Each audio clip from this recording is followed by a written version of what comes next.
ஆற்காடு அங்காளம்மன் கோவிலில் வைகாசி மாத அமாவாசை ஊஞ்சல் உற்சவம், திரளான பக்தர்கள் சாமி தரிசனம். விழுப்புரம் மாவட்டம் கண்டாச்சிபுரம் வட்டம் ஆற்காடு கிராமத்தில் அமைந்துள்ள அங்காளம்மன் கோவிலில் வைகாசி மாத அமாவாசை ஊஞ்சல் உற்சவம் நடைபெற்றது. இதில் திரளான பக்தர்கள் கலந்து கொண்டு சாமி தரிசனம் செய்தனர். ஆற்காடு கிராமத்தில் அமைந்துள்ள பிரசித்தி பெற்ற அங்காளம்மன் கோவிலில் மாதந்தோறும் அமாவாசை விழா வெகு விமர்சையாக நடைபெறும். அதன்படி நேற்று முன்தினம் வைகாசி மாத அமாவாசை விழாவையொட்டி ஊஞ்சல் உற்சவம் நடைபெற்றது.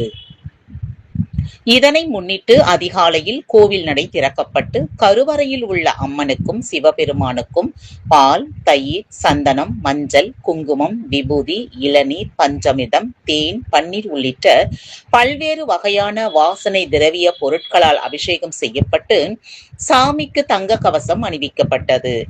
அதன் பிறகு உற்சவ அம்மனுக்கு பல வகை பூக்களை கொண்டு ஆதி பராசக்தி அங்காளம்மன் அலங்காரம் செய்யப்பட்டு கோவில் உட்பிரகாரத்தில் பக்தர்களுக்கு அம்மன் காட்சி அளித்தார். அதன் பின்னர் இரவு 11 மணியளவில் உற்சவ அங்காளம்மன் பம்பை மேலதாளம் முழங்க வடக்கு வாசல் வழியாக ஊஞ்சல் மண்டபத்தில் கட்டப்பட்டிருந்த ஊஞ்சலில் எழுந்தருளினார். அதனைத் தொடர்ந்து பூசாரி வேலாயுதம் பக்தி பாடல்களை பாடினார். அப்போது அம்மன் ஊஞ்சலில் முன்னும் பின்னும் அசைந்தாடியபடி பக்தர்களுக்கு அருள் பாலித்தார். இதை கண்ட பக்தர்கள் கற்பூரம் ஏற்றி ஓம் சக்தி அங்காளம்மா, ஓம் சக்தி அங்காளம்மா என்ற பக்தி கோஷங்களை எழுப்பினர். இதையடுத்து நள்ளிரவு 12 மணியளவில் தாலாட்டு பாடல் பாடி அம்மனுக்கு அர்ச்சனை செய்து மகா தீப ஆராதனை காண்பித்தவுடன் ஊஞ்சல் உற்சவம் முடிவடைந்தது. அதன் பின்பு அம்மன் உட்பிரகாரத்துக்கு கொண்டு செல்லப்பட்டார்.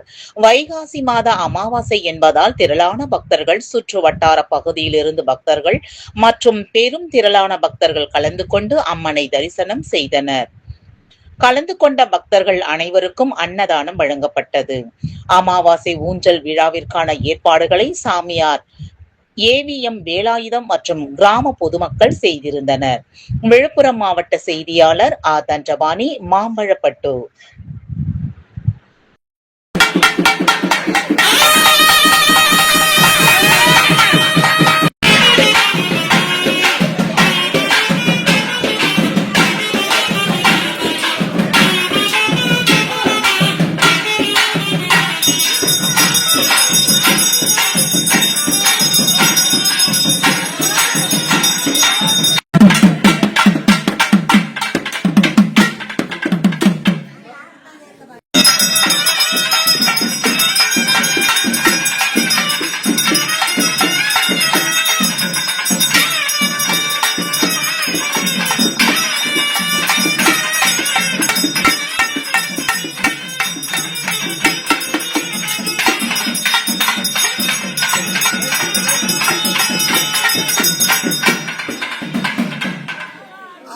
சிராட்டி